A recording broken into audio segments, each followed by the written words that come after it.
the international desk, President Trump's showdown with the media, Russia losing patience with the US, and our exclusive report on the civilians trapped inside the ISIS stronghold of Raqqa.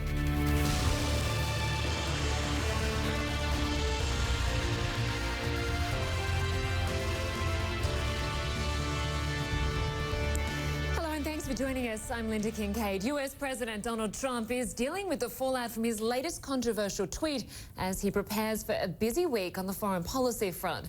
Mr. Trump has been working the phones, talking with world leaders, including the heads of China and Japan, about the threat from North Korea.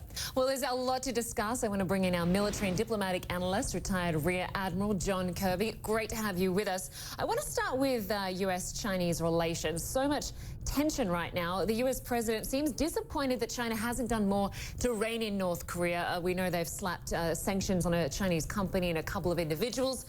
But we also see from China's side angry about the US Navy's latest maneuver, calling it a provocation. Also angry about the US selling billions of dollars of weapons to Taiwan. How would you describe the relationship right now? No, it's still very tense. It was tense under President Obama. It's obviously continued to be tense here under President Trump. I think initially there was room for both sides to try to find common ground with respect to North Korea, and you saw President Trump praise President Xi repeatedly for his promised efforts to do something about Pyongyang's advancement of both nuclear and ballistic missile programs.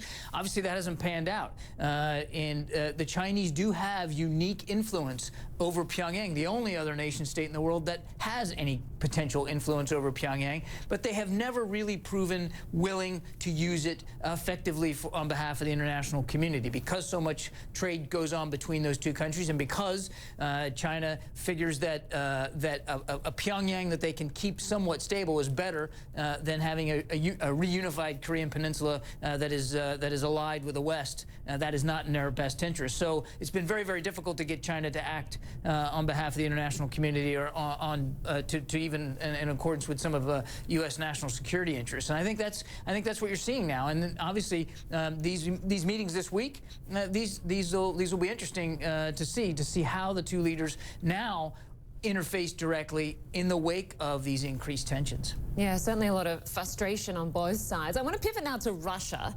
President Trump set to meet with Russian President Vladimir Putin for the first time, face-to-face, highly anticipated.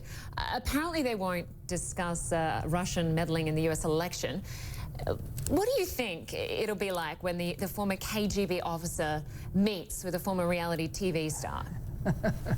I would love to be in the room to watch it, but I got to tell you, I don't think that we should look at this meeting with great expectations. And it sounds to me, just from the reporting that we've seen both from Moscow and here from Washington, that neither side really is setting high expectations. I don't think you're going to see any tangible outcomes or specific results or deals cut here. I think it's a chance for both sides to size each other up. I do, however, think, and I hope, that the president is using this, President Trump is using this as an opportunity to make clear to Russia that we're not going to stand for meddling in our elections, that we're not going to continue to stand for their violation of territorial integrity in Ukraine, and of course for their continued support for Assad. I worry that that won't happen, but that's what this should be about. And when I hear the National Security Advisor, General McMaster, say there's no agenda, it's going to be whatever the president wants to talk about, look, I get it's not an official bilateral meeting, it's going to be on the sidelines, but it's still, as you rightly pointed out, it's consequential,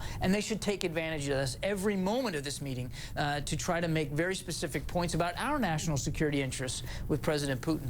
And every moment of that meeting will be analyzed, including the handshake when we do see it. Oh, yeah.